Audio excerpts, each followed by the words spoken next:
Assalamualaikum warahmatullahi wabarakatuh. Halo semua, kali ini kita kembali lagi dalam presentasi psikologi kepribadian. Kali ini akan dibahas oleh kelompok 11 mengenai aspek-aspek dalam tes kepribadian. Jadi next. Di sini saya akan memperkenalkan anggota dari kelompok 11. Yang pertama ada Gustavo Dias dengan NIM 211042444029. Halo Mas Dias. Halo. Baik. Yang kedua ada Anjani Putri Wardani dengan NIM 211042411053. Halo Mbak Anjani. Hai. Baik. Yang ketiga ada M. Farhan Aulia Rahman dengan NIM 211042444016. Halo Mas Farhan. Baik. Yang keempat ada Atala Sasimi Wardani dengan NIM 211042444021. Halo Mbak Atala. Halo. Baik. Yang terakhir ada saya sendiri, Regi Dwi Cahya dengan NIM 211042490003.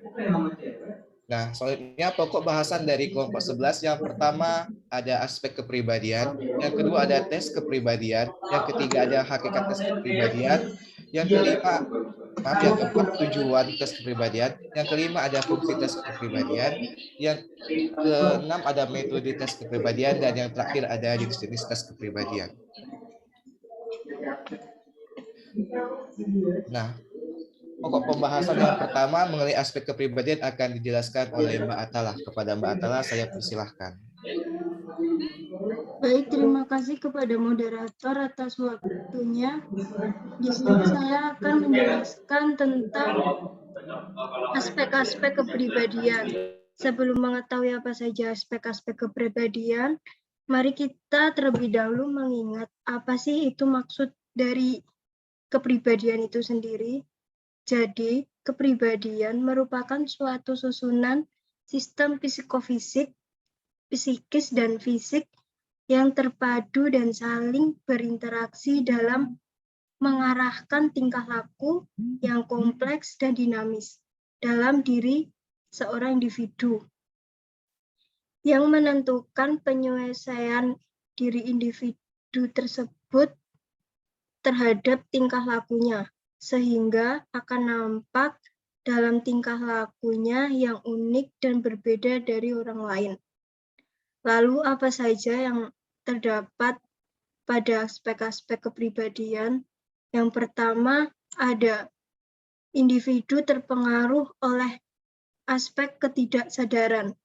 Maksudnya, misalnya kita meniru hal-hal yang sama seperti yang dilakukan orang tua kita semasa dulu. Kayak contohnya, orang tua sering berbicara sopan dan santun kepada orang lain, maka tanpa kita sadari hal tersebut kita tiru. Terus yang kedua, aspek yang kedua ada individu dipengaruhi oleh kekuatan ego. Misalnya kita sering berusaha menjaga rasa marah dan konsisten dalam perilaku. Terus selanjutnya yang ketiga yaitu individu adalah makhluk biologis. Yang keempat ada pribadi dibentuk oleh pengalaman dan lingkungan di sekitar diri mereka masing-masing. Lalu yang kelima ada individu memiliki dimensi kognitif, yaitu berpikir mengenai dunia di sekitar mereka dan secara aktif mencoba mengartikannya. Yang keenam, aspek yang keenam ada individu merupakan suatu kumpulan trait, kemampuan, dan kecenderungan yang spesifik. Yang ketujuh, manusia memiliki dimensi spiritual dalam hidup mereka yang memungkinkan dan mendorong mereka untuk mempertanyakan arti keberadaan mereka. Selanjutnya, aspek kepribadian yang ke-8 ada hakikat dari seorang individu adalah senantiasa berinteraksi dengan lingkungannya. Baik, bisa next.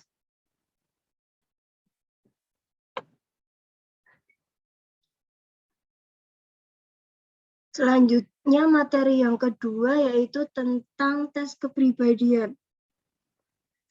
Tes kepribadian itu teknik untuk mengesahkan ataupun menolak hipotesis dalam pengukuran mental yang akan menghasilkan skor untuk membandingkan antara dua orang atau lebih.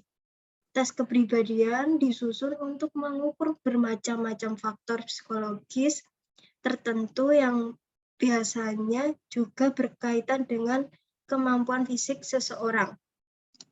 Maksud dari tes kepribadian ini yaitu seperangkat alat tes yang disusun untuk mendeskripsikan bagaimana kecenderungan seseorang bertingkah laku. Tes kepribadian ini sebenarnya adalah deskripsi kualitatif dari kepribadian, bukan deskripsi kuantitatif. Karena sebenarnya kepribadian tidak dapat diukur, tetapi hanya dapat dideskripsikan. Misalnya, jika si A mendapatkan nilai 9 dari tes kepribadian dan si B mendapatkan angka 6, bukan berarti kepribadian si A lebih tinggi daripada kepribadian si B. Angka di sini hanyalah alat bantu untuk mendeskripsikan kepribadian. Misalnya si A lebih tahan dari gangguan emosi dibandingkan dengan si B. Dengan tes ini sering dikelompokkan dengan sebutan DSM, yaitu Diagnostic and Statistical Manual of Mental Disorder. Dalam pengelompokan ini tentunya memiliki kekurangan, yaitu pengelompokan kepribadian ini adalah hanya individu-individu yang mengalami gangguan atau masalah yang hanya bisa dimasukkan ke dalam kriteria tersebut. Nah, tes kepribadian ini bentuknya sangat beragam, tetapi bisa dikelompokkan menjadi 2 tes, yaitu dengan menggunakan metode media dan dengan menggunakan tes yang menggunakan kuesioner. Sekian materi yang bisa saya sampaikan, selanjutnya saya kembalikan kepada moderator. Baik, terima kasih ke Mbak Atala yang telah memaparkan materi dengan baik. Selanjutnya ada materi tentang hakikat tes kepribadian yang akan dipaparkan oleh saya sendiri. Tes kepribadian sering dibatasi sebagai tes yang bermaksud mengukur dan menilai aspek-aspek non-kognitif. Artinya, aspek-aspek yang bukan abilitas dan kepribadian manusia. Aspek non-kognitif ini sesuai akan tetapi, sebagaimana dikemukakan oleh Istanbul, dalam konteks tes kepribadian cukup dibatasi pada aspek pokok yang meliputi motivasi, emosi, dan hubungan sosial. Tes kepribadian sebenarnya berusaha mengungkapkan kehidupan testif seseorang dalam menghayati emosi, hubungan sosial, dan motivasinya.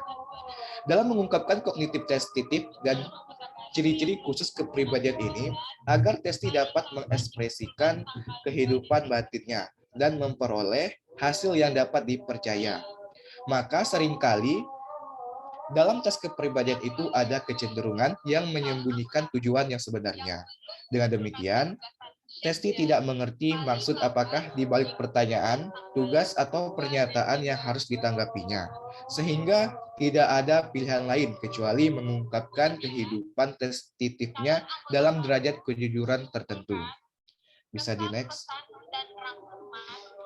Selanjutnya materi tentang tujuan tes kepribadian yang akan dijelaskan oleh saya sendiri juga. Menurut Cronbach 1970, tujuan tes kepribadian adalah mengetahui perbedaan di antara setiap kepribadian dan kepribadian itu sendiri bersifat individual, yang berarti tidak seorang pun yang memilih kepribadian yang sama di antara satu dengan yang lainnya. Dan kepribadian itu sendiri bukanlah sesuatu yang salah atau benar, bukan pula sesuatu yang baik ataupun buruk. Biasanya tujuan tes kepribadian ini ditujukan dalam proses seleksi kerja karena untuk menilai dan menentukan kecocokan lingkungan kerja yang optimal bagi kandidat. Misalnya, kandidat yang ternyata terbiasa bekerja dengan lingkungan yang selalu mengikuti arahan cenderung kurang cocok dengan perusahaan seperti startup yang serba cepat dan menuntut ide-ide baru, begitu pula sebaliknya. Bisa di next. Sekian pemaparan materi dari saya. Selanjutnya, materi tentang fungsi tes kepribadian yang akan dijelaskan oleh Mas Farhan. Kepada Mas Farhan, saya persilahkan. Baik, terima kasih atas waktunya. Di sini saya akan menjelaskan tentang fungsi dari tes kepribadian. Tes kepribadian itu dapat berguna untuk screening gangguan kepribadian, pemeriksaan analitis, pemeriksaan pernikahan dan keluarga, psikologi kesehatan, psikologi hukum, kompetensi hukum, dan kegilaan. Kemudian ada fungsi pokoknya, yaitu ada 4. Yang pertama ada fungsi seleksi. Fungsi seleksi ya ini berfungsi sebagai seleksi jika digunakan untuk memilih individu yang cocok sesuai dengan kualifikasi yang diharapkan. Misalnya tes masuk suatu lembaga pendidikan atau tes seleksi jabatan tertentu. Berdasarkan hasil-hasil tes psikologi yang dilakukan, pimpinan lembaga dapat memutuskan calon-calon pelamar yang dapat diterima dan menolak calon-calon lainnya. Yang kedua yaitu fungsi klasifikasi, yaitu mengelompokkan individu-individu dalam kelompok sejenis. Misalnya mengelompokkan siswa yang mempunyai masalah sejenis sehingga dapat diberi bantuan yang sesuai dengan masalahnya, atau mengelompokkan siswa ke dalam program khusus tertentu. Yang selanjutnya yaitu fungsi deskripsi. Tes ini berfungsi untuk menjelaskan profil seseorang, baik gambaran psikopatologis, diagnosis diferensial, deskripsi dan prediksi tingkah laku sehari-hari. Yang keempat yaitu menentukan dan mengevaluasi suatu treatment. Tes psikologi digunakan juga untuk menentukan dan atau mengevaluasi suatu treatment atau tindakan yang telah dilakukan terhadap seseorang atau sekelompok individu. Ini untuk mengevaluasi sampai tingkat mana keberhasilan treatment yang sudah diberikan. Evaluasi ini sangat membantu untuk meneruskan tindakan selanjutnya yang akan diambil. Baik, segitu saja materi yang dapat saya sampaikan. Saya kembalikan ke moderator. Baik, terima kasih kepada Mas Farhan yang telah memaparkan materi dengan baik. Selanjutnya, materi tentang jenis tes kepribadian yang akan dipaparkan oleh Mbak Anjani. Kepada Mbak Anjani, saya persilahkan. Baik, terima kasih kepada moderator. Selanjutnya yaitu jenis-jenis tes kepribadian. Dalam buku Kepribadian, Teori Klasik dan Riset Modern karya Howard S. Friedman, terdapat beberapa tipe tes kepribadian. Nah, untuk yang pertama yaitu tes laporan diri atau self-report. Tes-tes kepribadian yang paling umum biasanya ditentukan oleh laporan diri para peserta tes. Peserta tes harus memberikan respons atau jawaban terhadap beberapa item-item pertanyaan yang sesuai dengan kriteria tertentu. Artinya, item-item yang terpilih dapat membedakan sebuah kelompok khusus, misalnya kelompok individu normal dan kelompok individu yang depresi. Tes semacam ini sangat mudah untuk diberikan, seringkali objektif, namun validitasnya harus sering dievaluasi dengan hati-hati. Nah, untuk keunggulan dari tes ini adalah terstandarisasi, lalu mudah diberikan, reliable, lalu menangkap gambaran diri dengan baik, namun terbatas dalam derajat kekayaan data, mudah untuk dikelabuhi, tergantung pada pengetahuan diri. Nah, untuk contoh dari self-report ini sendiri yaitu ada satu MMPI atau Minnesota Multi-Basic Personality Inventory. Lalu untuk yang kedua yaitu ada ACT atau Affective Communication Test. Nah, untuk yang kedua yaitu tes Quixote. Dalam tes Quixote, seseorang dihadapkan pada setumpuk kartu yang berisi macam-macam nama karakteristik dan diminta untuk memilah kartu-kartu tersebut dalam tumpukan masing-masing yang menggambarkan sebuah dimensi. Nah, sebagai contoh, itu paling tidak sesuai sampai dengan yang paling sesuai dengan diri. Nah, untuk keunggulan dari tes Quixote ini adalah responden lebih aktif atau banyak terlibat untuk menilai aspek yang berbeda, namun keterbatasannya sama dengan self-report itu sendiri. Lalu contohnya yaitu penilaian harga diri, keluarga, terapi, dan generativitas. Lalu untuk yang ketiga yaitu penilaian orang lain. Penilaian orang lain yang biasa disebut dengan studi longitudinal Terman oleh Tervis Terman adalah penilaian yang menggunakan kuesioner untuk mendapatkan informasi individu, terutama anak-anak, dari orang lain atau orang tua dan gurunya. Nah, penilaian yang dilakukan di masa kecil ini terbukti dapat memperkirakan kepribadian dan pencapaian anak-anak di masa dewasanya. Nah, untuk keunggulan dari penilaian ini, yaitu menyediakan sudut pandang yang tidak terbiaskan oleh laporan diri individu atau self-report, dan dengan jelas mengungkap trait yang terlihat, lalu dapat digunakan untuk menilai anak-anak atau binatang, lalu namun keterbatasannya adalah penilaian ini tidak valid apabila analisisnya kurang berpengalaman atau terpengaruh oleh bias. Lalu untuk yang keempat yaitu pengukuran biologis. Asesmen kepribadian modern yang bersifat biologis didasarkan pada asumsi bahwa sistem saraf, termasuk jaringan neuron otak, adalah kuncinya. Nah, oleh karena itu, asesmen kepribadian berusaha mengukur perilaku-perilaku yang terkait dengan sistem saraf. Yang lebih menarik adalah usaha-usaha masa kini yang lebih fokus pada sistem saraf dengan cara mengamati otak dengan menggunakan citra PET atau positron emission tomography. Nah, untuk keunggulan dari pengukuran ini yaitu dapat mengungkapkan reaksi individu tanpa mengandalkan laporan diri atau self-report, namun bisa menjadi sulit atau mahal untuk digunakan hubungan antara hasil biologis dan pola perilaku yang kompleks atau tidak sederhana. Lalu untuk contoh dari pengukuran biologis ini yaitu waktu reaksi, kelembapan kulit, lalu pencitraan positron emission tomography atau PET tadi. Nah, untuk yang kelima yaitu observasi perilaku. Penggunaan observasi perilaku mengasumsikan bahwa perilaku saat ini adalah prediktor valid dan reliable akan perilaku di masa depan.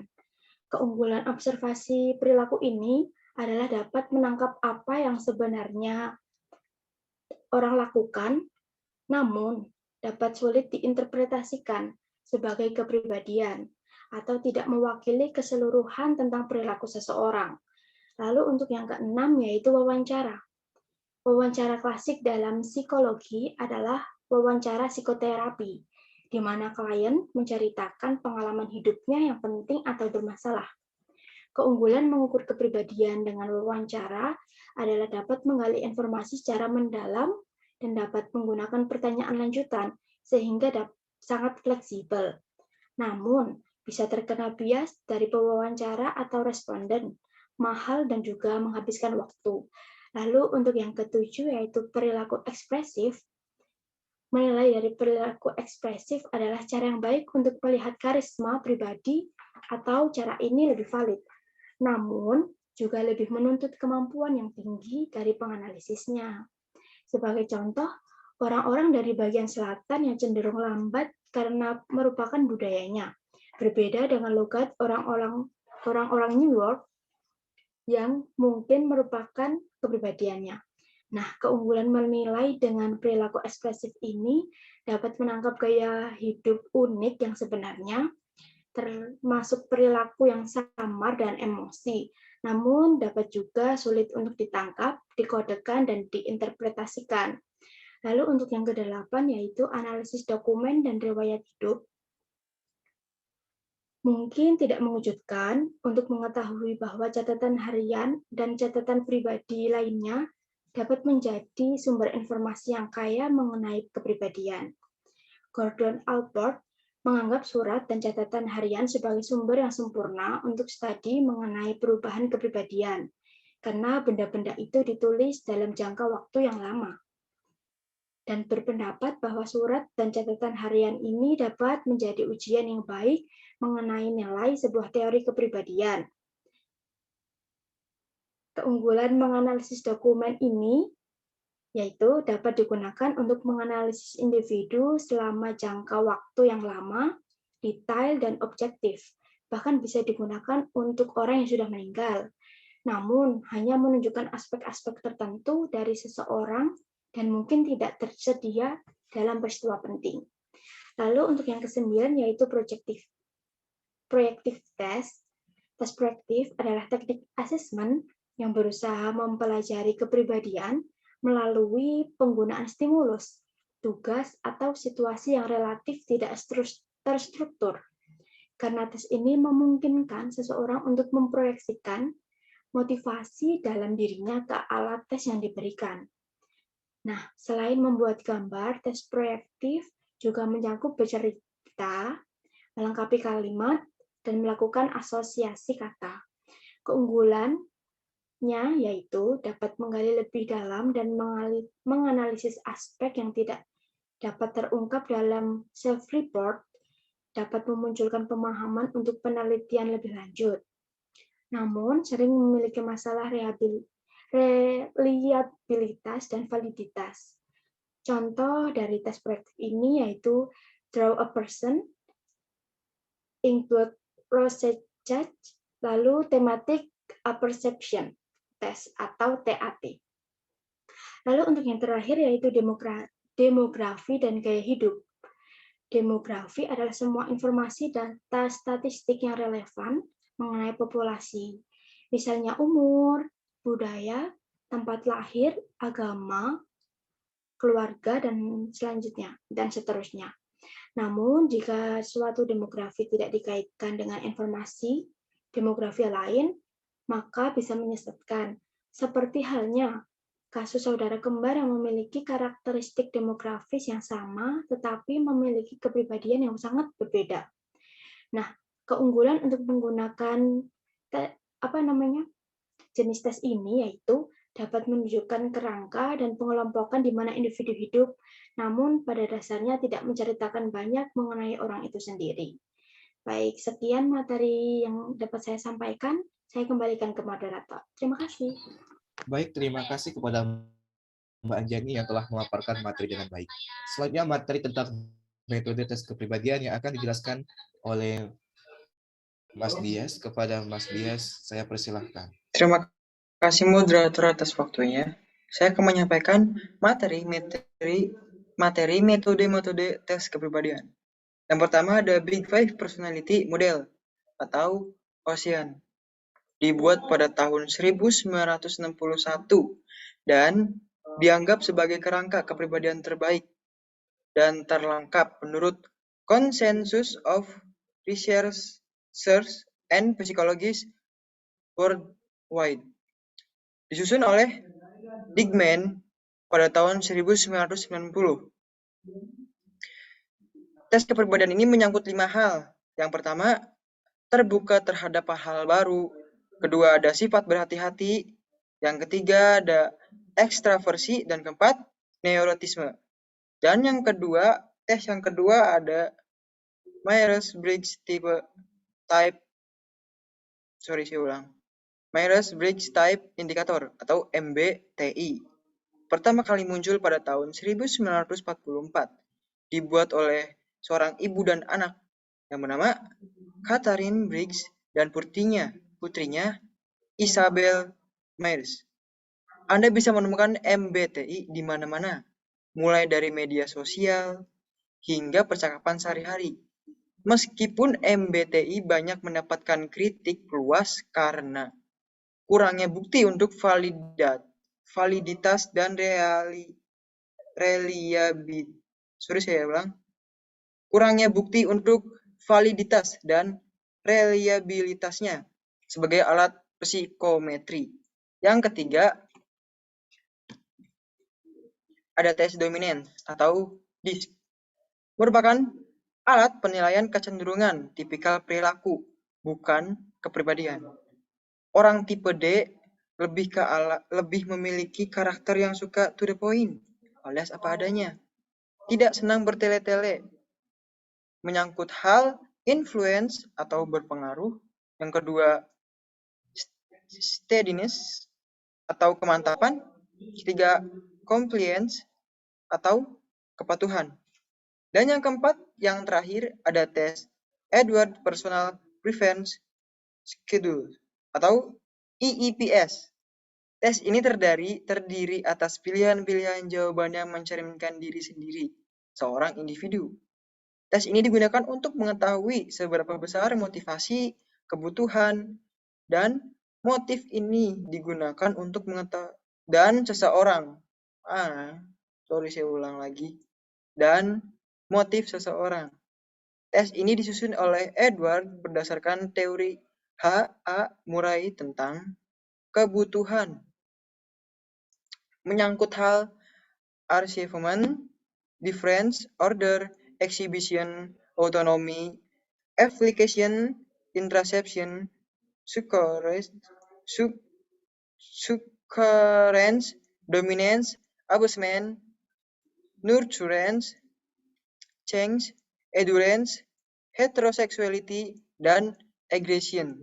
Itu saja materi yang bisa saya sampaikan. Kurang lebihnya mohon maaf, saya kembalikan lagi kepada moderator.